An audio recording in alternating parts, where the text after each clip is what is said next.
อยากได้ควันตามาเป็นคู่ใจน้องนั้นขายคำหรือน้องคนงามขาดเสื้อผ้าน้องเป็นสาวให้สาวนาหรือเป็นแม่ค้า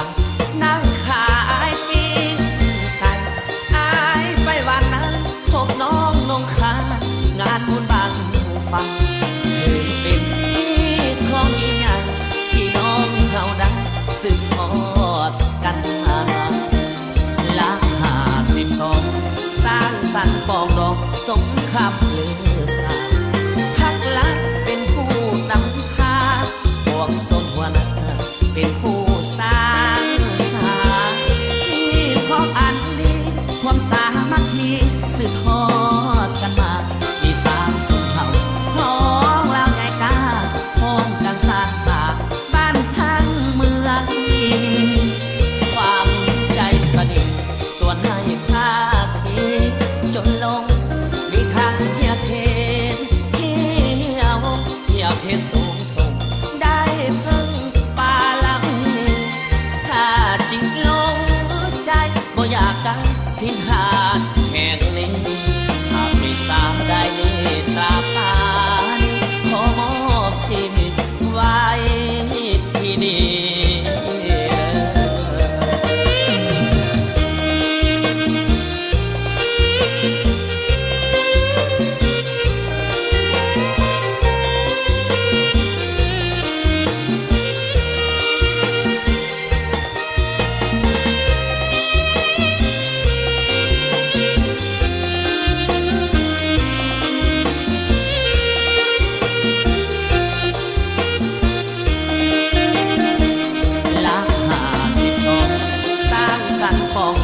สงครามเลือสา